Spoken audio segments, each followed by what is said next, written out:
Thank you అన్న. రండి. మా ఆర్టీసీ కార్మికులు, మా ఆత్మీయులు, మా రక్త సంబంధికులు, మా కుటుంబ సభ్యులు, వీళ్ళంతా చాలా సంతోషం. ఇవాళ మేమందరం కూడా ఒకే బాట మీదకి వస్తూ ఉన్న సందర్భంగా మేమందరం పరస్పరం ఎవరి కష్టాలున్నా కూడా పరస్పరం స్పందించుకొని అందరం ముందుకెళ్తామని చెప్పి తెలియజేసుకుంటూ, అలాగే మీరు ఎవరే మాట్లాడేది, ఎవరు నన్ను మాట్లాడు, మైక్ ఇచ్చి నాకుంటే ఈరోజు ఆర్టీసీ కార్మికులు బీసీ సంఘం నుంచి అన్ని డిపోల నుంచి మా యొక్క సమస్యల గురించి ఆర్టీసీలో అనేక సంవత్సరాల నుంచి మేమందరము కొన్ని సమస్యల మీద పోరాటాలు జరుగుతూనే ఉన్నాయి. అవి మాకు ఇంకా అన్నీ పూర్తిగా కాలేదు. మా సమాజం, మా యొక్క అసోసియేషన్ ఏదైతే ఉందో పూర్తిగా డిపార్ట్మెంటు చాలా అశ్రద్ధ చేస్తున్నది. ఎందుకంటే రాజ్యాంగం ప్రకారం మాకు రావాల్సినటువంటి హక్కులు కానీ, మాకు యొక్క ఆఫీస్ కానీ ఎలాంటి సౌకర్యాలు కల్పించకుండా on par with SC ST వాళ్ళకి ఏదైతే ఉన్నదో ఆ విధంగా మాకు లేదు. మా బీసీలో ఎన్నో కులాలు ఉన్నాం, 130 కులాలు ఉన్నాం. మా ఆర్టీసీలో కూడా అన్ని కులాల వాళ్ళం కష్టపడి ఒక 60-70 సంవత్సరాల నుంచి పనిచేస్తూ ఆర్టీసీ అభివృద్ధికి మేము ఎంతో తోడ్పాటు చేస్తున్నాము. దాన్ని తగిన విధంగా మా ఆర్టీసీ కార్మికులకు, బీసీ కార్మికులకు ఎలాంటి సౌకర్యాలు అందటం లేదు, ఒక గుర్తింపు లేదు. కాబట్టి మా యొక్క సమస్యల పరిష్కారం కోసం ఈనాడు మన తెలంగాణ రాష్ట్రంలో ఒక ప్రశ్నించే గొంతు, ఒక సమస్యల మీద పోరాటం చేసే గొంతు బీసీల గురించి ఇవాళ ఉన్నారు అంటే ఏకైక ఏ రాజకీయ నాయకులు లేరు. మాకు ఒకే ఒక మల్లన్న గారు, తీన్మార్ మల్లన్న గారు మాకు ఒక కొండంత అండగా ఉన్నారు. అనేక సమస్యలు చేశారు. వారి యొక్క ఈ సమస్యలే కాకుండా పిల్లల ఆరోగ్యాలు కానీ, ఆపరేషన్లు, గుండె ఆపరేషన్లు కానీ ఎవరికి ఎలాంటి సమస్యలు ఉన్నా రాష్ట్రం మొత్తంలో అనేక మంది సమస్యలను తీర్చి వాళ్ళ ఆరోగ్యాల గురించి, వాళ్ళకి ఆర్థికంగా ఎంతోమంది చదువులకి పిల్లలకి ఇవాళ తోడ్పడి రాష్ట్రంలోని ఒక ఆశా దీపంగా మాకు ఇలా కనపడుతున్నాడు. అనేక మందికి కూడా వారు ఎంతో సేవలు చేశారు. ఇక ముందు కూడా వాళ్ళు చేయాలని వారికి మా వంతు సహకారంగా మా ఆర్టీసీ కార్మికుల నుంచి ఏమైనా అవసరమైనా కూడా మేము వారి వాళ్ళ ఉండి మేము కూడా వారి వెనకాల నడుస్తాము. మా వంతు కార్యక్రమంగా మా బీసీల గురించి, మా జాతుల గురించి మేము కూడా మా వంతు సహకారం చేయటానికి, వారికి మేము అడ్డగా ఉండటానికి వచ్చినాము. వారి సహకారం మాకు ఎల్లప్పుడూ ఉండాలని కోరుకుంటున్నాము. తప్పకుండా అన్న. నేను ఒకటి చెప్తా ఉన్నా, ఆర్టీసీలో ఉన్నటువంటి మా సోదరులు, మా బీసీలు అంటే ఏం అనగారిన వారు చిన్నోళ్ళం కాదు. మేము బిగ్ క్లాస్, మేమే పెద్ద అందరికంటే. ఎందుకంటే మాదే జనాభా ఎక్కువ, మాదే కార్మికులు ఎక్కువ. ఆర్టీసీని ఇట్లా కోస్తే 62% మాకు రావాలి. ఆర్టీసీని సగానికి కోస్తే 62% ఆర్టీసీ మాదే. రేపు రాబోయేటువంటి ప్రభుత్వంలో, రేపు వచ్చే మా బీసీ ప్రభుత్వంలో ఈ బిడ్డల కళ్ళలో ఖచ్చితంగా ఆనందం నింపేటువంటి కార్యక్రమాలు జరుగుతాయి. ఇప్పుడు గతంలో ఆర్టీసీ ఒకసారి సమ్మె చేస్తుందంటే ప్రభుత్వాలు గజ్జున వణికేటి. ఇలా తెలంగాణ రాష్ట్రం ఏర్పడ్డదంటే ఆర్టీసీ తన టైర్ను ఆపితే ఆగింది. బస్సు ఎక్కడికక్కడ నిలిచిపోవడంతో కేంద్ర ప్రభుత్వం మెడలు వంచినటువంటి మహా గొప్ప ఉద్యమం ఆర్టీసీ కార్మికులు చేశారు. అందులో మా వర్గాల ప్రజల పాత్ర మెజారిటీ పాత్ర. అంతటి తెలంగాణ ఉద్యమాన్ని ఆ స్థాయిలో సకల జనుల సమ్మెలో పాల్గొని ఉవ్వెత్తున ఎగిసేలా చేసినటువంటి మా బిడ్డలు, మా అన్నలు, మా సోదరులు అందరూ ఎవరైతే ఉన్నారో, మేము మంది కోసం ఉద్యమాలు చేసినాం. మొదటిసారి మా కోసం, మా బతుకుల కోసం, మా పిల్లల కోసం ఉద్యమాలు చేసుకునేటువంటి సమయం వచ్చింది. అందుకోసమే మేమందరం కూడా ఇవాళ ఒకటైపోయినాం. ఇవాళ ఎన్ఆర్బి బేరింగ్ కంపెనీలో మనం బీసీలంతా ఒక్కటైపోయి ఒక్కటే దెబ్బకాడ నామినేషన్ వేసి వస్తే మనం గెలవడం జరిగింది. ఇవాళ ఎక్స్ప్లోజివ్ ఫ్యాక్టరీలో మనమే ఉన్నాం, సింగరేన్లోకి వస్తూ ఉన్నాం. ఆర్టీసీలోకి ఆల్రెడీ మన సోదరులంతా బీసీ సంఘంగా ముందుకొచ్చిరు. వాళ్ళందరికీ కూడా ఇవాళ మేము తెలంగాణ రాష్ట్రంలో మరీ ముఖ్యంగా తీన్మార్ మల్లన్న అండగా నిలబడబోతా ఉన్నాడు. ఇంకా ఈ సమ్మెను ప్రతిసారి ఆర్టీసీలను అడ్డం పెట్టుకొని రెడ్డి అయినా అధికారంలోకి వస్తాడు, రెడ్డి అయినా పోగానే మళ్ళీ వెలమైన అధికారంలోకి వస్తాడు, ఇదే సమ్మెలను అడ్డం పెట్టుకొని. అందుకోసమే ఈసారి మా శరీరాలు ఏవైతే ఉన్నాయో మీ రెడ్లు వెలమల కోసం కాదు, మా బిడ్డల కోసం, మా జీవితాలు మార్చుకోవడం కోసం మొదటిసారిగా ఉపయోగిస్తూ ఉన్నాం. అందుకోసం ముందుకు వచ్చినటువంటి మా ఆర్టీసీ కార్మికులు ఎవరైతే ఉన్నారో మా సోదరులు, వాళ్ళందరికీ కూడా పేరు పేరున ఇంతటి శక్తి ఆర్టీసీ కదిలిందంటే ఇంక అన్ని కదులుతాయి, ఇంకో ముచ్చటే లేదు. ఆర్టీసీ కదిలిందంటే అన్ని కదులుతాయి. ఆర్టీసీ కార్మికులందరూ కూడా ఇలా మా జాతుల కోసం పనిచేస్తున్నటువంటి మల్లన్న మా నాయకుడిగా మేము పనిచేస్తామని చెప్పి వచ్చినందుకు వీళ్ళందరికీ కూడా నేను నాయకుడిగా కాదు, వీళ్ళందరికీ సేవకుడిగా జీతగాడిగా పనిచేస్తాం. మా వాళ్ళకు ఏ చిన్న సమస్య రాని అని చెప్పి తెలియజేసుకుంటా ఉన్నా. అలాగే చాలామంది కార్మికులు అన్న ఆర్టీసీ సమ్మెకు మీరు మద్దతు ఇవ్వాలి, 24 తారీఖు మద్దతు ఇవ్వాలన్నా. అయితే గామె ఎవరో ఇచ్చిరు మీరు ఇవ్వాలంటే నేను చెప్పిన ఒక విషయం చెప్పిన, ఇటు వస్తే మీకు చూపిస్తా, మీరు చూడరు ఇక కొద్దిగా జరిగే. మనము కుట్ర ఏందో కుతంత్రం ఏందో పసిగట్టాలి. పసిగట్టకపోతే ఏం జరుగుతుందంటే మళ్ళా ఈయన కాసిన అకలపాలు చేసినట్టు అవుతుంది. ఇగో ఇది చాట్ జీపీటీ, ఇది చాట్ జీపీటీ. ఇందులో ఎవడేమని చేసిండు మొత్తం బ్రహ్మంగారి జాతకం లెక్క బయటకు వస్తుంది. ఏం జరిగిందంటే ఇప్పుడు ఎవరో మద్దతు ఇస్తా ఉన్నారు ఆర్టీసీకి అని చెప్తే ఆమెనే కావచ్చు, ఆ పేరెందుకులే పెద్ద పేరా. ఇగో 2019లో జరిగిన ఆర్టీసీ సమ్మెపై కల్వకుంట్ల కవిత వ్యాఖ్యలేంటి, గతంలో ఏం చేసింది ఇవి అనేది ఒక్కసారి ఇగో తెచ్చి గీడ పెట్టుకుందాం. ఏం చేసిందో మొత్తం చెప్పేస్తుంది ఇది.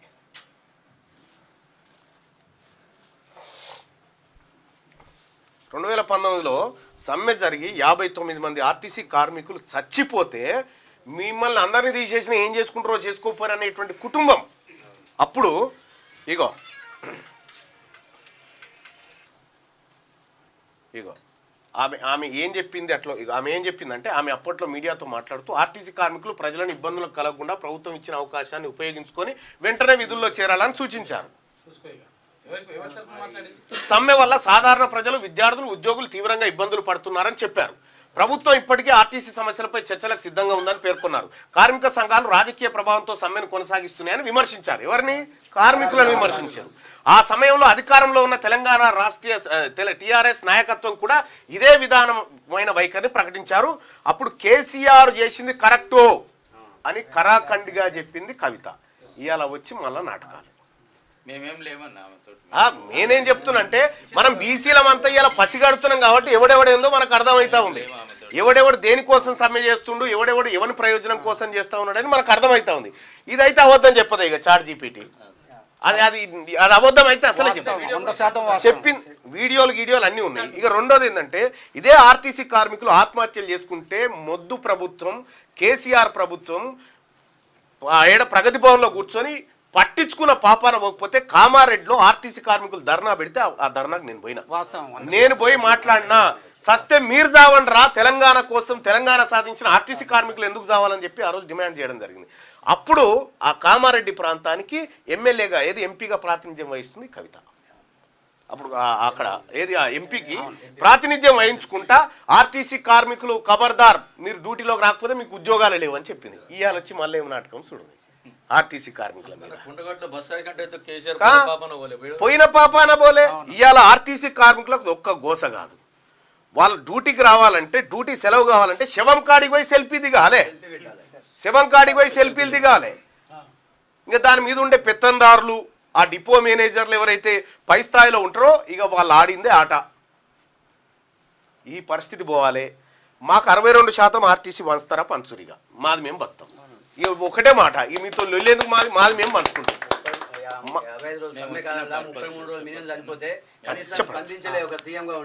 వాళ్ళు స్పందిస్తారే అన్న చెప్పే. నేను Punnahari Kishan, general secretary, RTC BC employees welfare association. 2016 నుంచి after bifurcation of the state సక్సెస్ఫుల్గా గవర్నమెంట్ అప్రూవల్ తోటి రిజిస్ట్రేషన్ చేయించి ఆర్గనైజేషన్ రన్ చేస్తున్నాము. అయినప్పటికీ కూడా ఇప్పటి వరకు మా బీసీ ఆర్గనైజేషన్కి సంబంధించిన సెంట్రల్ గవర్నమెంట్ జీవోలు, స్టేట్ గవర్నమెంట్ జీవోలు ఉన్నప్పటికీ కూడా, ఆర్టీసీ సర్క్యులర్లు ఉన్నప్పటికీ కూడా మాకు రావాల్సిన ఫెసిలిటీస్ ఇవ్వకుండా మా మీద ఒక వివక్ష చూపెడుతున్నది మేనేజ్మెంట్ కానీ ప్రభుత్వం కానీ. అప్పటి నుంచి కూడా మేము పోరాడుతున్నాం. చాలామందితోటి మేము పనిచేసినాము. అయినప్పటికీ కూడా ఎవరు కూడా మాకు సాయం చేయలేదు. మాకు ఇప్పుడు ఒక ఆశ కలిగింది ఏంటంటే తీన్మార్ మల్లన్న గారు అయితే మాకు కంపల్సరీ మాకు న్యాయం జరుగుతుంది, మాకు రావాల్సిన ఫెసిలిటీసే కానీ, కార్మికుల సమస్యలు కానీ, లేకపోతే మా బీసీ ఉద్యోగుల సమస్యలు కానీ అన్నీ కూడా సాల్వ్ అవుతాయి అనే ఉద్దేశంతో మేము ఇక్కడికి రావడం జరిగింది. వీళ్ళంతా కూడా మా స్టేట్ కమిటీ మెంబర్స్, ఇంకా చాలామంది ఉన్నారు. ముందు ఇక్కడ అన్నగారితో మాట్లాడి పర్మిషన్ తీసుకొని ఒక బహిరంగ సభ పెద్దది హైదరాబాద్లో సుందర విజ్ఞాన కేంద్రం అటువంటి చోట బహిరంగ సభ పెట్టి అన్నగారికి మంచి సన్మానం చేసి అట్నుంచి మేనేజ్మెంట్ దగ్గర తీసుకుపోయి మాకు రావాల్సిన ఏవైతే ఫెసిలిటీస్ ఉన్నాయో అవన్నీ కూడా తీసుకునే ప్రయత్నం చేస్తాం.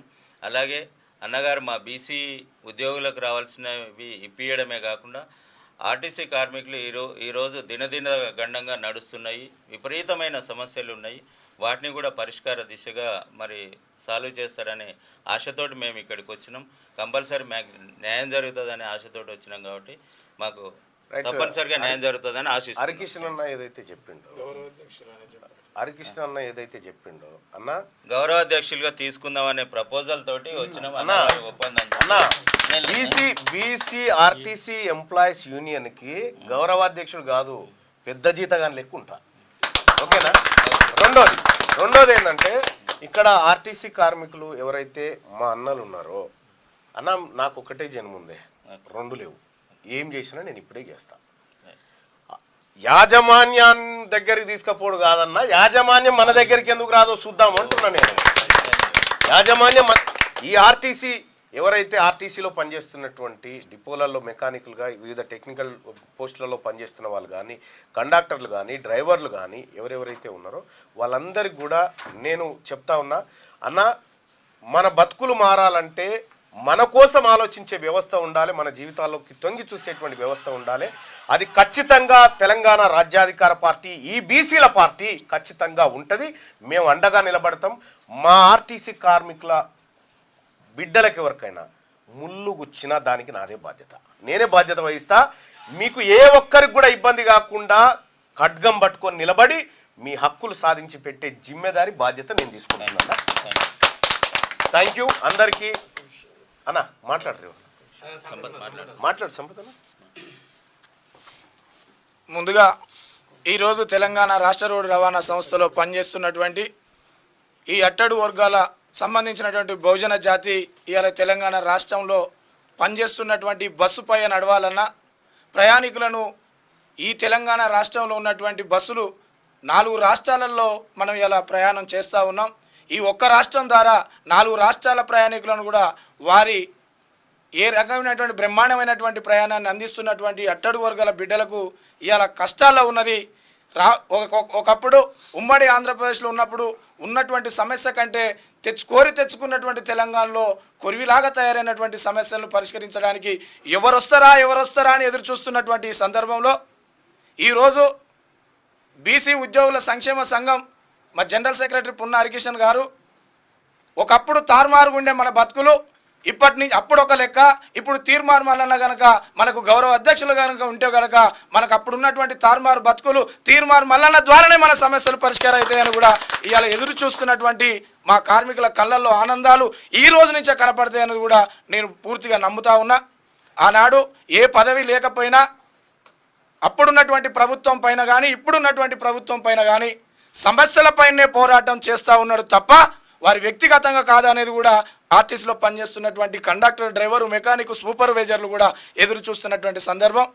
కాబట్టి మా కోరికను మన్నించి బహుజన జాతి కొరకే జన్మనిచ్చినటువంటి తీన్మార్ మల్లన్న తల్లిదండ్రులకు, అన్నగారి సత్యమని కూడా ధైర్యంతో నా భర్త ఎక్కడికి పోయినా సురక్షితంగా చేరుకోవాలంటే ఇక్కడున్నటువంటి అట్టరు వర్గాల బిడ్డలకు న్యాయం జరిగినప్పుడే తిరిగి వస్తాడనే ఒక లక్ష్యంతో నడుస్తున్నటువంటి వారి కుటుంబానికి ఎల్లప్పుడూ ఈ తెలంగాణ రాష్ట్ర రోడ్డు రవాణా సంస్థలో పనిచేస్తున్న బీసీ సంక్షేమ సంఘమే కాకుండా బహుజన బిడ్డలందరూ తీన్మార్ మల్లన్న వెనుక నడుస్తామని, మా పక్షాన మీరుండాలని, మీ పక్షాన ఎంతటి దూరానికైనా రాష్ట్రాలే పోయి వచ్చిన వాళ్ళం ఈ తెలంగాణ రాష్ట్రంలో మీ వెంట తిరగడానికి మాకు ఎలాంటి అభ్యంతరం లేదంటే తెలియజేస్తూ మరొక్కసారి మా మాటను మన్నించి ఈరోజే అన్నగారి ద్వారా వారి నోటి వెంట ఈ తెలంగాణ రాష్ట్ర రోడ్డు రవాణా సంస్థలో బీసీ వెల్ఫేర్ అసోసియేషన్కు గౌరవ అధ్యక్షులుగా నేనే ఉంటున్నా. అప్పుడు ఒక లెక్క, ఇప్పుడు ఒక లెక్క. ఆ రోజు తారుమారు బతుకులను ఈ తీర్మారు మల్లన్న ఉంటాడు మీకు అనే ధైర్యాన్ని ఇవ్వాలని కోరుకుంటూ ఈ తెలంగాణ రాష్ట్ర నలుమూలలో ఉన్నటువంటి కార్మిక బిడ్డలు, కుటుంబ సభ్యులు ఇకనైనా మనము కోటర్లం కాదు, ఇప్పటి నుంచి మనం షూటర్గా ఉండాలనేది ఈ క్యూనిస్ ద్వారా పిలుపునిస్తూ ఉన్నాం. మరొకసారి మనం అంచెలంచెలుగా పోతున్న తరుణంలో బాబాసాహెబ్ అంబేద్కర్ జయంతి సెలబ్రేషన్ యాజమాన్యం ఏ విధంగానైతే మాకున్న కళాభవన్లో సెలబ్రేషన్లు జరుపుతూ ఉన్నారో, జ్యోతిరావు పూలే సెలబ్రేషన్లు కూడా ఈ కళాభవన్లో యాజమాన్యమే ఈ కార్యక్రమాల్ని అధికారికంగా చేపట్టాలని, అక్కడ సబండ కులాలను కూడా వేదిక ద్వారా వారికి అందరికీ మాట్లాడే అవకాశం కల్పించాలని ఎందుకు అంటున్నామంటే, జ్యోతిరావు పూలే గారు అనేక సంస్కరణలు, అనేక నవలలు, అనేక పోరాట స్ఫూర్తితోని చదువులకు దూరం అవుతున్నటువంటి నా అక్క చెల్లెళ్ళకు కూడా వారి సతీమణి చదువులు నేర్పిన తల్లి సావిత్రిబాయి పూలే గారు కాబట్టి, జ్యోతిరావు పూలే గారు అనేక సంస్కరణలు చేసిన వ్యక్తి. ఆనాడు బాబాసాహెబ్ అంబేద్కర్ లేనే లేడు. జ్యోతిరావు పూలే గారు చనిపోయినాక పుట్టిన బాబాసాహెబ్ అంబేద్కర్ గారు ఆ నవలలు చదివి ఆ సంస్కరణలను చూసి అసలైన గురువు నాకు చదువులు నేర్పే గురువు కంటే జ్యోతిరావు పూలే నా గురువు అని నామకరణం చేసుకొని ఆయన ముందుకు పోతున్నటువంటి సందర్భాలు. కాబట్టి గురువుకు మనం ఎక్కడ కూర్చోబెట్టాల్సిన బాధ్యత ఈ ప్రభుత్వానికి కానీ, ఈ తెలంగాణ రాష్ట్ర రోడ్డు రవాణా సంస్థ యాజమాన్యానికి కానీ వారు గుర్తెరిగి వారు ఈ కార్యక్రమాన్ని చేపట్టి బహుజనులకు నేను ఉంటామని భరోసానివ్వాల్సిందిగా కోరుకుంటూ తీర్మానం మల్లన్న గారికి మరొక్కసారి ఈ బీసీ బిడ్డలం ఈరోజు ఇక్కడికి వచ్చిన తర్వాత మా గుండెలో ఉన్న బాధను మర్చిపోయి ఈ గుండె తోడైతే మేము కోటరు కాదు, ఇప్పటి నుంచి మేము షూటర్గా ఉంటామని మీ అందరికీ తెలియజేస్తూ మరొక్కసారి మా బతుకులను బాగు చేయడానికి మీరు తప్ప మాకు వేరే మార్గం లేదని తెలియజేస్తూ సెలవు తీసుకుంటా ఉన్నాను. నేను నిజంగా అంజనా ఒక నిమిషం, నేను ఇది ఎక్స్ప్లెయిన్ చేసిన తర్వాత ఇప్పుడు అన్న చెప్పిండు జ్యోతిరావు పూలే, సత్యశోధక్ సమాజు, ఆ తర్వాత ఆయన తీసుకొచ్చినటువంటి వెనకబడిన వర్గాలకు విద్య, ఆయన కుటుంబం చేసినటువంటి త్యాగం. ఆయన పిల్లల్ని కనలేదు జ్యోతిరావు పూలే, పిల్లల్ని కూడా కనలే, మన కోసం మన జాతుల కోసం పిల్లల్ని కూడా కనలే. ఆయనను గురువుగా భావించినటువంటి అంబేద్కర్ గారు ఉన్న పిల్లలు చనిపోయినా పర్వాలేదు అనుకున్నాడు. మరి వాళ్ళ అటువంటి త్యాగాలను వంటబుచ్చుకున్నటువంటి వీళ్ళంతా మన పిల్లల భవిష్యత్తు కోసం ఒక బంగారు బాట పడాలనేటువంటి ఉద్దేశంతో ఇక్కడికి వచ్చినారు. వాళ్ళందరికీ కూడా నేను చెప్తా ఉన్నా, నేను చాలామంది మబ్బుల బడి అని ఒక కార్యక్రమం ఉంటుంది మన తన, రోజు మబ్బుల 4:30కు అందరిని లేపి ఈ క్లాసులు చెప్పిస్తూ ఉంటాం అన్నట్టు. నిజంగా ఇప్పుడు నువ్వు ఉన్నావు కదా, ఎంత అద్భుతంగా చెప్పినావు అంటే అసలు మా వాళ్ళకు ఇంత ఇన్డెప్త్ ఉంది అనేటువంటి కాన్సెప్ట్ వచ్చిన తర్వాత ఇక నాకు పోరాటానికి పెద్ద సమయం ఏం పట్టకపోవచ్చు. ఎందుకంటే ఫస్ట్ భావజాల వ్యాప్తి జరగాలి కదా, అది ఆల్రెడీ మీలో ఉంది, ఆల్రెడీ యూనిట్ అయినాం, ఇక మిగిలింది పోరాటమే. కాబట్టి ఇవాళ ఈ భారతదేశానికి దిక్సూచి అయినా లేకపోతే మొత్తం మహిళా మనులకు ఒక ఆరాధ్య దైవమైనా అది జ్యోతిరావు పూలే, సావిత్రిబాయి పూలే వాళ్ళ కుటుంబానికి సంబంధించినటువంటి త్యాగమే. ఇవాళ అందుకోసమే నా బిడ్డల పేర్లకు సావిత్రిబాయి పూలే నాన్నగారింటి పేరు తెచ్చిపెట్టిన నా బిడ్డల పేర్లకు. ఎందుకు పెట్టినంటే ఆ నౌసీ పాటిల్ అని ఉంటాడు, ఆయన పేరు తీసుకొచ్చి నా బిడ్డ, నా కొడుకు పుడితే పెట్టుకుంది ఆయన పేరు, కానీ బిడ్డలు పుట్టిరని అలా తండ్రిగా ఇంటి పేరు తీసుకొచ్చి పెట్టుకున్నా. నా పెద్ద బిడ్డకేమో అంబేద్కర్ మదర్ వాళ్ళ ఇంటి పేరు పెట్టుకున్నా, నా చిన్న బిడ్డకేమో నా సావిత్రిబాయి పూలే తండ్రి గారి ఇంటి పేరు తెచ్చిపెట్టిన. అంటే ఆ మహనీయులు ఎవరైతే ఉన్నారో వాళ్ళ త్యాగం వల్ల ఇలా తెల్లబట్టలు వేసుకొని నిలబడ్డం. ఇక్కడ అంతో ఇంతో అన్నం దొరుకుతుందంటే సావిత్రిబాయి పూలే, జ్యోతిరావు పూలే త్యాగమే. ఆ బీసీ బిడ్డలు ఇచ్చినటువంటి త్యాగంతో వాళ్ళ వ్యవస్థ నిలబడ్డది. కాకపోతే వచ్చిన ఈ తెలంగాణ రాష్ట్రంలో బీసీలకు జరుగుతున్నటువంటి అన్యాయం ఇది ఏదైతే ఉందో, మాకు శక్తి ఉంది, ఇవాళ మేము అందరం ఒక్కటైనాం. ఇలా ఎక్కడ చూసినా ఇలా కనీసం ప్రభుత్వం ఒక రెడ్డైన నామినేషన్ వేస్తాను భయపడతా ఉన్నాడు. ఇప్పుడు ఎందుకు బీసీలు అంత ఒక్కటైర్రా? ఇలా 61% సీట్లలో వచ్చి మేము కూర్చోగలిగినామంటే బలమైన పోరాటం ద్వారానే, మా ఆలోచన ద్వారా జరిగింది. మేము ఆలోచిస్తేనే గిట్లుంది, మేము ఒక అడుగు ముందుకేస్తే ఇంకెవడన్నా ఉంటాడా? మేము ఆలోచిస్తేనే పరిస్థితి ఇది. ఇంతమంది ఎమ్మెల్సీలను పెట్టిన ఒక్క ఎమ్మెల్సీని రెడ్డిని తేవడానికి మీకు చుచ్చు పడుతుంది. ఇప్పుడు ఎందుకు పడుతుంది? బీసీలు ఊకునేటట్లేరని. మంత్రి పదవులు ఇప్పుడు రెడ్లకు ఇవ్వాలంటే కూడా భయపడతారు. ఎందుకు? ఈ బీసీలతో అవుతుంది, ఉన్న పదవులు పోతాయేమో అని. మీ బరాబరి పోతాయి. మా బిడ్డల ఆత్మఘోష, మా బిడ్డ కన్నీరుతోటి, మా బీసీ బిడ్డలు కంటి శోషతోని ఇంటికి పోయేటువంటి రోజులు ఇప్పుడు ఆగిపోతాయి. ఖచ్చితంగా మేమంతా మేల్కొన్నాం. బీసీల కోసం, మా కోసం మేము ఈ సంఘంగా ముందుకు వస్తూ ఉన్నాం. మా కార్మిక శక్తిని చూపిస్తాం, మా కార్మికుల ఐక్యతను చూపిస్తాం. మరీ ముఖ్యంగా బిగ్ క్లాస్, బీసీ క్లాస్ ఏదైతే ఉందో, నేను ఇతర సంఘాల్లో ఉన్నటువంటి మిత్రులకు కూడా చెప్తా ఉన్నా, అవి మన కిరాయిన్లు మాత్రమే. మీరుంటున్నటువంటి సంఘాలు ఏవైతే ఉన్నాయో అవి కిరాయిన్లే.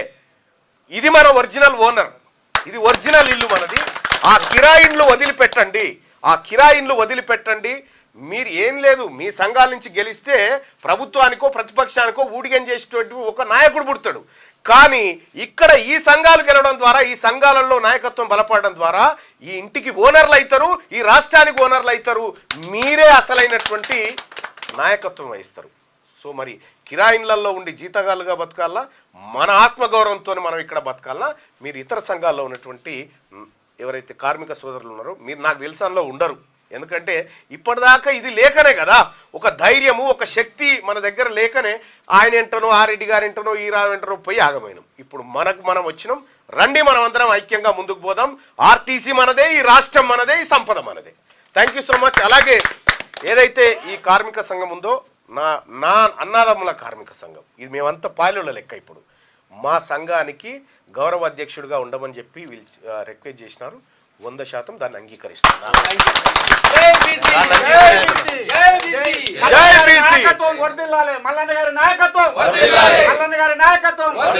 బడుగు బలహీన వర్గాల ఆశాజ్యోతి మల్లన్న గారి నాయకత్వం, మల్లన్న గారి నాయకత్వం. ఆర్టీసీ కార్మికుల ఐక్యత, ఆర్టీసీ కార్మికుల ఐక్యత. జై మల్లన్న, జై బీసీ. థ్యాంక్ యూ అన్న, థ్యాంక్ యూ సో మచ్ అన్న. మాట్లాడు. కుమార్ ఎవరో కాదు, నాకు చాలా దగ్గర మనిషి. మాట్లాడు అంజనా, మాట్లాడు అంజనా.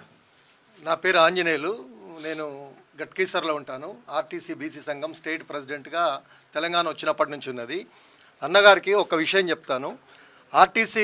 ఆర్టీసీలో 1,50,000 కోట్ల ఆస్తులు ఉన్నాయి. దీని మీద ప్రభుత్వాలు, యాజమాన్యము, అదేవిధంగా గత 50 సంవత్సరాల నుంచి ఏలుతున్న ఏవైతే యూనియన్లు ఉన్నాయో, ఇది ఒక అసోసియేషన్, యూనియన్ కాదు. సో ఈ యూనియన్లు ఏవైతున్నాయో 50 సంవత్సరాల నుంచి ఏలుతున్నా వీళ్ళందరూ ఆడే ఒక చిన్న నాటకం ఒకటి చెప్తాను. అయితే మామూలుగా ఇప్పుడు 2013 నుంచి రిక్రూట్మెంట్ లేదు. ఒక్క పురుగుని 2013 నుంచి. ఎందుకు? రిజర్వేషన్స్ ఇవ్వాల్సి వస్తుంది. బీసీ, ఎస్సీ, ఎస్టీ, మహిళా రిజర్వేషన్ తప్పకుండా ఇవ్వాలి. అవి సరే, ఆ కుట్ర ఇంకో కుట్ర చెప్పు.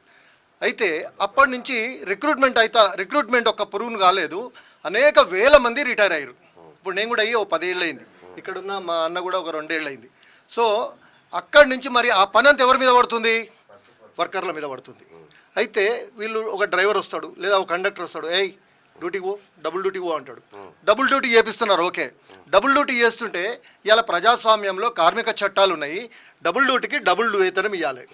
డబుల్ వేతనం ఇవ్వకుండా ఒక డ్రైవర్, ఇప్పుడు రిటైర్ అయ్యే డ్రైవర్ని పొమ్మంటే ఆయనకు రోజుకి 2,000 రూపాయలు పడుతుంది. డబుల్ డ్యూటీ చేయమంటే 4,000 ఇవ్వాలి. 4,000 కాదు కదా, 2,000 కూడా ఇస్తలేరు.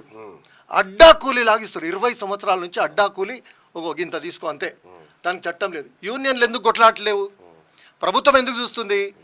అడ్డా కూలీ ఏంటని ఉన్నది అసలు ప్రజాస్వామ్యంలో కార్మిక చట్టాలు ఉండగా అడ్డా కూలీ కండక్టర్లకు, డ్రైవర్లకు గత 20 సంవత్సరాల నుంచి జరుగుతుంది. ఈ అడ్డా కూలీ మీద జస్ట్ ఇట్లా కోట్లేస్తే యాజమాన్యం దిగొస్తుంది, ప్రభుత్వం దిగొస్తుంది. కానీ ఎవ్వరు వేయట్లేదు. ఈ నాటకం మనం అందరం అర్థం చేసుకోవాలి. కార్మికుల రక్తాన్ని మొత్తం పీల్చి పిప్పి చేసి ఇంకా అనేక సమస్యలు ఉన్నాయి. అనేక సమస్యలు రాబోయే కాలంలో మీరు ఉంటారు కాబట్టి అనేక విషయాలు వెల్లడిస్తాం.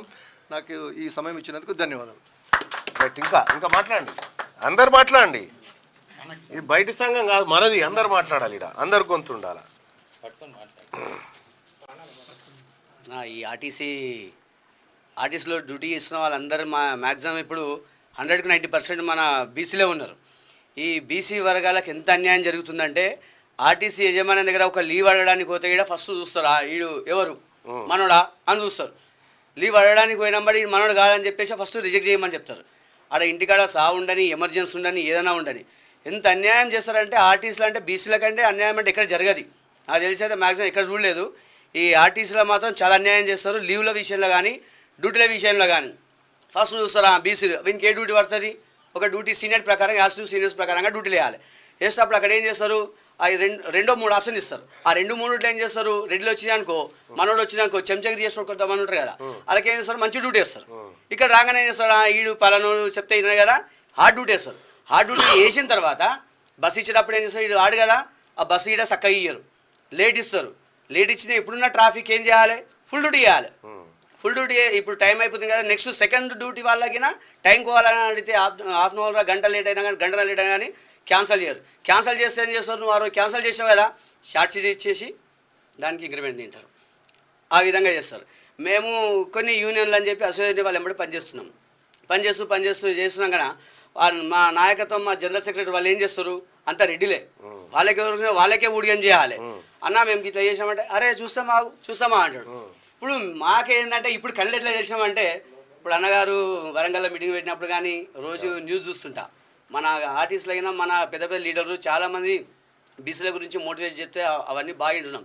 ఇంకా మనకు ఎవరు కాపాడతారు, ఇప్పుడు మనకు ఉదయించే సూర్యులాగా ఇప్పుడు తిన్మారమన్న రాజ్యాధికార పార్టీ ఎప్పుడైతే పెట్టిండో ఈ ఒక పోరాటం ద్వారా కొంచెం మంది ఇప్పుడు మేనేజ్మెంట్ కొంచెం మంది భయపడుతున్నారు. ఇప్పుడు అట్లాగే మన బీసీ సంఘానికి ఇప్పుడు ప్రెసిడెంట్గా వచ్చిరనుకోండి, ఇప్పుడు దానికి ఏమైతే గౌరవాధ్యక్షులు వస్తే ఆర్టీసీ దేశ మొత్తం మారిపోతుంది. కార్మికులు ఇంకా అనుకుంటారన్నా అరే మాకు మంచి నాయకుడు ఎవరు వస్తారు, ఇప్పుడు పోదామంటే మాకు ముందుగా డ్యూటీ తీసేస్తారేమో అని భయం అన్న, లీవ్లే ఇస్తలేరు. 62% ఆర్టీసీకి మనం వారసులం, మెజారిటీ వాటా మనది. గీస్తే మనం తీయాలి వాళ్ళని, కానీ వాళ్ళు మనని తీసుడు ఎక్కడిదే. తెలంగాణ ఉద్యమంలో ఎంత పోరాటం చేసామో తెలంగాణ రాష్ట్రం తెచ్చిన తర్వాత ఇదే తెలంగాణ తొలి ముఖ్యమంత్రి గారు అకారణంతో చిన్న కారణాలతో భూతదంలో పెట్టి అందరినీ ఉద్యోగాలు తీయించే విధంగా చేశారు. కోర్టుకు పోయి కోర్టు లేదామంటే కోర్టు లాయర్కి 2-3 చెప్పిర్రు, మీరు కోర్టు జడ్జిలగిన వాళ్ళు భయపెట్టిస్తున్నారు, వాళ్ళ కుటుంబాలైనా చాలా దూరంలో వాళ్ళ ఉద్యోగాలు చేస్తా, వాళ్ళ కుటుంబాల దూరం చేస్తా, ఆర్టీసీ కార్మికులను కోర్టులైనా డ్యూటీ తీసుకునే విధంగా లేబర్ కోర్టులో కోర్టులో పెట్టేసారన్న. ఆర్టిస్టుల చిన్న ఉద్యోగులు ఏం తప్పు చేస్తారు అన్న? మీరు మంచి క్వశ్చన్, ఒకసారి ట్రై ఇక చూడరన్న, వీళ్ళు ఏం చేసిరు దొంగలు అనేది. సర్కార్ బళ్ళల్లో చదివేదంతా మన పిల్లలే అన్న, మన పేద వర్గాల పిల్లలు కదన్న. ఇక మన ఆడపిల్లలు ఉంటారు, సర్కార్ స్కూళ్ళలో ఎదిగిన పిల్లలు ఉంటారు, వాళ్ళకు మరుగుదొడ్లు కట్టాలి అని చెప్పి పైసలు రిలీజ్ చేస్తే అన్న, హై స్కూల్లో బాలికల కోసం ఇగో అన్న 1,05,00,000 రూపాయలు రిలీజ్ చేస్తే 95 లక్షల రూపాయలు తిన్నారన్న, మరుగుదొడ్ల పైసలు తిన్నారన్న. ఇప్పుడు నువ్వు చెప్పిన వాళ్ళు ఈ కేసీఆర్ వీళ్ళంతా. ఇగో ఇంకా గమ్మత్ ఏంటంటే అన్న, ఇంకా మన ఆడపిల్లలు ఎదిగిన పిల్లలు ఉంటారు కదా, 9వ తరగతి 10వ తరగతి ఇట్లుంటారు కదన్న, పిల్లలు మెచ్యూర్డ్ అయితే ఒక స్కీమ్ తీసుకొచ్చారు, శానిటరీ ప్యాడ్లు ఇవ్వాలి పిల్లలకని. శానిటరీ ప్యాడ్ల పైసలు 44 కోట్ల రూపాయలు తిన్నారన్న వీళ్ళు, మన ఆడబిడ్డలే. ఈ దొంగల కోసం అన్న మనం పనిచేయాల్సింది. ఒక్కసారి ఆడ మన కూతురు ఉందని ఒక్కసారి ఆలోచన చేయరు, ఏంది కోస ఏమైనా ఉందా? ఈ దొంగల కోసం అన్న పనిచేయాల్సింది. ఇగో మరుగుదొడ్ల కోసం అన్న ₹1 ఖర్చు పెట్టకుండా ఎత్తుకపోయారన్న. ఇగో పాఠశాలల ద్వారా 4,80,00,000 రూపాయలు ఖర్చు పెట్టాలంటే 4,13,00,000 దొంగతనంగా ఎత్తుకపోయారన్న. పయకాన్ల పైసలు తిన్నారన్న వీళ్ళు. వీళ్ళు మనల్ని నేడు ఉద్ధరిస్తారన్న, ఇది నా లెక్క కాదు, ఇది సర్కార్ లెక్క. ఇది మన ఆర్టీసీకి రావాల్సినటువంటి లెక్కలు కూడా ఉన్నాయన్న నా దగ్గర. ఆర్టీసీని ఎవడు మోసం చేసిన ఏం కథ అనేది కూడా ఈ లెక్కలన్నీ మన కార్మికులకు వివరించాలి. ఈ లెక్కలన్నీ వివరించాలి. ఎవడు తిన్నాడో మన సొమ్ము. ఆర్టీసీ ఎందుకు నష్టాల్లో పోతుందన్న? ప్రైవేట్ ట్రావెల్స్ ఎందుకు బాగుపడతా ఉన్నాయి? ఓలా ఊబర్లు బాగుపడతా ఉన్నాయి. ఇదొక్కటి ఎందుకు ఆగమైందంటే ఈ దొంగలు, ఈ రెడ్లు వెలమలు పరిపాలనలో ఉండి ఆర్టీసీలో ఉన్నటువంటి మెజారిటీ కార్మికుల ప్రయోజనాలను దెబ్బతీసి మొత్తం దాన్ని నాశనం చేయాలనేటువంటి ఒక దొంగ ముద్ర వేయడానికి ప్రయత్నం చేస్తూ ఉన్నారు. ఆర్టీసీని ఎట్లయినా మనం కాపాడుకోవాలి. ఆర్టీసీ మనకు అన్నం పెట్టింది. ఆర్టీసీని కూడా మనం కాపాడుకుంటూ మనమంతా బలోపేతమై ఆర్టీసీని మనం ఇగో మెగా కృష్ణారెడ్డికి ఇస్తాను మాకు ఏ రావా, మా బీసీలకి మేము చేస్తాం కదా, మా బీసీలకి మేము చేస్తాం కదా, మీకు శాత కాకపోతే ఎట్లయినా మీకు శాత కాదని తేలిపోయింది. ఈ 20-25 ఏళ్లలో మీకు ఆర్టీసీ నడుపుడు శాత కాదని తేలిపోయింది. కాబట్టి మెగా కృష్ణారెడ్డికి ఇచ్చే 8 పీసు మాకే మేమే చేస్తాం. ఆర్టీసీని మీ పాలెంతలో చెప్పులు ఇచ్చేస్తాం, అంతే కదన్న, అదే చేస్తాం. కాబట్టి అన్న చెప్పినట్టు గత పాలకుడైనా ఈ రోజైనా నాగుంబాముకు విషమే ఉంటుంది. నాగుంబాము అనే దానికి విషమే ఉంటుంది. ఇంకా దానికి ఇంకా ఈయన మంచిరెడ్డి, ఈయన మంచి వేలమని ఏముండయి. మంచిరెడ్డి ఈయన మంచి ఆయన, ఇంకా ఈయన కొంత ఇదే ఉప్పల్ డిపోలా రెడ్లు ఎంతమంది ఎస్సీ సర్టిఫికేట్లు పెట్టి ఉద్యోగాలు పనిచేయరన్నా? ఎన్ని బీసీల ఉద్యోగాలు కొట్టుకపోయారు? నా దగ్గరే ఉన్నాయన్నా చాలా లెక్కలు నా దగ్గరే ఉన్నాయి. వాళ్ళు చూస్తే ఆయన పేరేమో రెడ్డి ఉంటుంది, ఎట్లా ఉద్యోగం వచ్చిందంటే ఎస్సీ సర్టిఫికేట్ ఉంటుంది. ఇట్లా చాలా మంది ఉన్నారు. ఆర్టీసీని దామోదర్ రెడ్డి కాదు, ఇంకా చాలా మంది రెడ్లు ఉన్నారు. చాలా మంది, మీకు కూడా తెలుసు మీ అనుభవం. నేను ఎన్ని రోజుల నుంచి చూస్తున్నా, ఇదే డిపో ఉప్పల్ డిపో గిన్నె మెయిన్ రోడ్కు ఉంటుంది, 13-14 ఎకరాల దాకా ఉంటుంది. అది దాన్ని ఏం చేసి ఎరికేనా ఇదే కేసీఆర్ యశోద హాస్పిటల్లోనికి రెంట్కి ఇస్తానికి పెట్టిండు. పెట్టి ఆ రోజు సజ్జనారు, ఎవరు ఆయన ఆర్టీసీ ఎండి సజ్జనార్ కంటే ముందు ఎవరుండే, సజ్జనార్ వచ్చి మెల్లగిడ నిలబడి టేప్ పెట్టి కొలుస్తా ఉంటే నేనే చెప్పినారా ఇది యశోద హాస్పిటల్కి అమ్ముతుర్రు, ఈ జాగ్రత్తలు మనం కాపాడుకోవాలని చెప్పిన నేను అయాల. ఈ మోసం చేస్తుర్రా వీళ్ళు, అమ్మకబుక్తుర్రా, ఇంత మన కాడు ఉన్నాయి అంతే ఆస్తులు. ఆర్టీసీ పోయినాడు కార్మికులు తీసుకుంటారు జాగా, నువ్వెవడి పరిస్థితి అనుకో. కాబట్టి ఆర్టీసీని కాపాడుకోవాలి, మనల్ని మనం కాపాడుకోవాలి, మన కార్మికులను కాపాడుకోవాలి, ముందుకు పోవాలి. ఇంకా మనం మాట్లాడుకోవాల్సింది చాలా ఉంది. మనం ఒక్కొక్కటి అన్ని మాట్లాడుకుందాం. మీరందరి భాగస్వామ్యంతో ముందుకు పోదాం. మీ అందరి సలహాలతోటి సూచనతోటి అందరూ కూడా ఇంకా చాలామంది మేధావులు ఉన్నారు, మంచి ప్రొఫెసర్లు, మేధావులు, ఇంజనీర్లు, అడ్వకేట్లు, పెద్ద సమూహం అంతా తయారైంది. ఆ గుంపులోకి మీరు కూడా వచ్చేసారు ఇప్పుడు. కాబట్టి ఏ ఇబ్బంది లేదు, మనమంతా కలిసి ముందుకు పోదాం అన్న. మీకోసం నేను చెప్తా ఉన్నా, తీన్మార్ మల్లన్న మీ తమ్ముడు, మీరు ఏది ఆదేశిస్తే ఆ పని చేసి చూపిస్తాడు అంతే. ఒకవేళ నాకున్నది ఒకటే జన్మ అన్న, నేను బతకాలనుకుంటే ఈ పాటికి మంత్రి అయ్యి అవతల పడుతుంటాను. మీ అందరిని మోసం చేసిపోయేటోని. కానీ నేను అనుకున్నా ఒక్కటే జన్మ, ఏది చేసినా ఇప్పుడే చేసేయాలరా మా వాళ్ళ కోసం అనుకునిగా. సచ్చినాక కూడా జనాలలో బతకాలంటే నా వాళ్ళ కోసం ఇప్పుడు ఏదైనా చేయాలనుకున్నా ఆ ప్రయాణంలోనే ఉన్నా. మీరందరూ కూడా నేను పోతున్న విధానాన్ని తీవ్రంగా గమనించి అబ్జర్వ్ చేసి ఎస్ మల్లన్న పోతుంది కరెక్టే మా జాతుల కోసమే అని ఆలోచించి ఇక్కడి వరకు వచ్చి నన్ను గౌరవ అధ్యక్షుడిగా ఉండాలని చెప్పి రిక్వెస్ట్ చేసినారు కదా. మీరు ఇస్తున్నటువంటి బాధ్యత అది మిగతా వాళ్ళకు హోదా కావచ్చు, నాకు బాధ్యత చాలా పెద్ద బాధ్యత. మీకు ఏ కష్టం రాకుండా చూసుకునేటువంటి బాధ్యత అది. ఖచ్చితంగా నేను ఖచ్చితంగా దాన్ని పర్ఫెక్ట్గా నిర్వర్తించి మీ కాళ్ళ దగ్గరికి ఆర్టీసీని తీసుకొస్తాను. Okay, thank you. చెప్పు మైక్. మా అన్నగారు ఆశాజ్యోతి, మా ఆర్టీసీ కార్మికులు, మొత్తం తెలంగాణ రాష్ట్ర ప్రజల బడుగు బలహీన వర్గాల అందరికీ ఆశాజ్యోతి అయిన మల్లన్న గారు మేము ఇవాళ ఇచ్చిన విన్నపం ఏదైతుందో మా ఆర్టీసీ కార్మికులకు గౌరవాధ్యక్షుడిగా ఉండి మా సమస్యలకు వారు కొండంత అండగా ఉంటారనే ఉద్దేశం వచ్చింది. వారు మమ్మల్ని మన్నించి మాకు అవకాశం ఇచ్చి సమయం ఇచ్చి మాట్లాడినందుకు, మాకు ఒక భరోసా కల్పించినందుకు మేము పూర్తిగా వారి వెనకాల ఉండి వారి చెప్పిన దాని మీద మేము వారితో పాటు వారి భావజాలాన్ని మేము అంగీకరిస్తూ వాళ్ళ ఎమ్మటి మేము నడవటానికి సిద్ధంగా ఉన్నాము. అది తెలియజేస్తున్నాం. మా ఆర్టీసీ కార్మికులందరి సమస్యలు తీరాలని మేము కోరుకుంటున్నాము. Thank you.